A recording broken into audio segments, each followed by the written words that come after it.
এর আগে লক্ষ্মীর ভাণ্ডার দ্বিগুণ হয়েছিল, 500 থেকে 1000 হয়েছিল, এবারও আরও বেশি, 1000 হতে পারে, 1000টা 2000 হতে পারে, 3000ও হতে পারে। রুখছে কি? কেউ কেউ বলেন বাংলার মানুষকে এইভাবে ভোট কেনা হচ্ছে। এবার দুদলই যদি একই রকম ভাবেন তাহলে তো কেউ আর এই অভিযোগ করতে পারবেন টাকা দিয়ে ভোট কেনা হচ্ছে।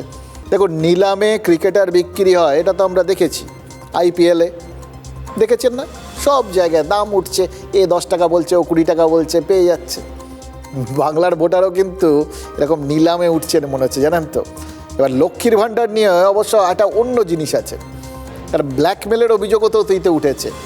সাগরদিঘিতে উপনির্বাচনে তৃণমূল হারার পর সেখানে লক্ষ্মীর ভাণ্ডার বন্ধ হয়ে যাওয়ার অভিযোগ উঠেছিল।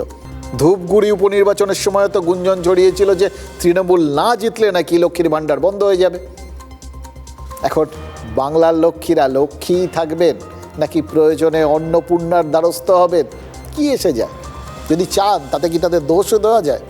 কিন্তু বাংলার লক্ষ্মীরা কি সত্যি অন্নপূর্ণা হতে চান?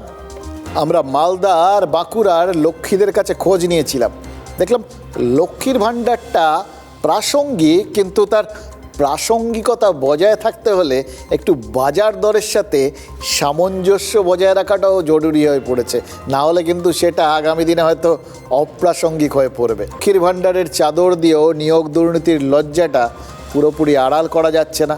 দুর্নীতি আরে বহরে এমন বেড়েছে যে লক্ষ্মীর ভাণ্ডারের টাকায় কুলোচ্ছে না। বাংলার লক্ষ্মীরা কাজ চান এবং হাতে আর একটু বেশি কিছু চান আর কি। এবার বিজেপি বছর বছর চাকরির প্রতিশ্রুতি কি দিতে পারবে? এই কর্মসংস্থান জিনিসটাই তো এখন এখানে ডুমুরের ফুল হয়ে গেছে। বাম জমানায় যেভাবে বছর বছর শিক্ষক নিয়োগ হয়েছে, বিজেপি কি সেই প্রতিশ্রুতি দিতে পারবে? খুব সম্ভবত দেওয়াটা কঠিন এখন যা পরিস্থিতি। তাহলে বিজেপি কর্মসংস্থানের প্রতিশ্রুতি হিসেবে কি বলতে পারে? তাদের হাতে ওই বিহারের যেরকম তারা করেছে সেরকম মুখ্যমন্ত্রী রোজগার স্কিমের মতো কোনো প্রকল্প থাকতে পারে, যেটা তারা ঘোষণা করবে, যেখানে 2 লক্ষ টাকা ঋণের প্রস্তাব দেওয়া হবে মহিলাদের এবং আগাম হিসেবে 10,000 টাকা অ্যাকাউন্টে ঢুকে যাবে, যেটা অফেরতযোগ্য, মানে ফেরত দিতে হবে না। এবার বাকিটা তারা, এটা অ্যাডভান্স আর কি, বাকিটা তারা ক্ষমতা এলে তারপর দেবেন। এটা যদি হয়, যদি এরকম 2 লাখ টাকা হাতে গরম লোকজন পেয়ে যায়, এবার বলতে পারেন কেউ এটা ওই আগে অ্যাডভান্স দিয়ে ভোট কেনার মতো ব্যাপার আর কি।